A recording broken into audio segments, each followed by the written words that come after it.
Today we're celebrating the completion of two major restoration projects that took years to accomplish and that obviously took a huge amount of energy, of interdisciplinary collaboration and interinstitutional collaboration, and not least the funds that were necessary to do such operations on such a big scale. One of them is the fact that finally, after many years, we have restored now all 8 of the Royal French Valois tapestries, which ended up here in Florence due to the dynastic relationships between Florence and France.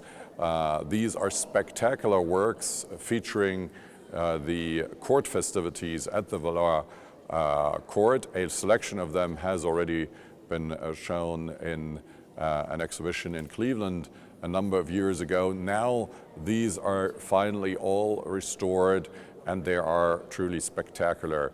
They're extremely precious from the beginning with gold and silver threads, and they also are extremely important, not just from an artistic standpoint, from a historical standpoint, an art historical standpoint, but also in terms of the court ceremonies of the Valois family. The other big project is the Sala di Bona, or one should say the Sala di Bona and Prevesa, which is right next to the Sala Bianca in which we're standing here.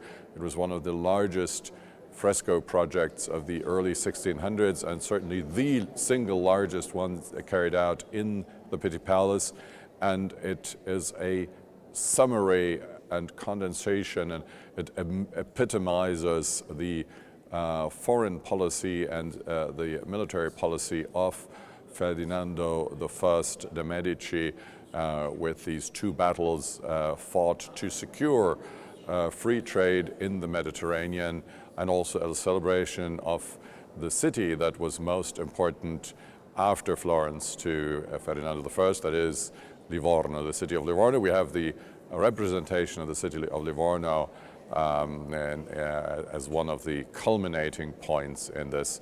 And the third donation, which, like the other 2, came from Veronica Atkins, to whom we're deeply grateful for making this all possible. This is the icing on the cake. It's the concert piano, which you see behind my shoulders, donated for the Sala di Bianca, a room which has been associated with the history of music since its inception, since its construction in the 18th century. All the great musicians, composers of the past have played here. Thanks to the presence of the concert piano, now this will continue in the future. So it is a celebration of the arts, not just the visual arts, but also the performing arts and music.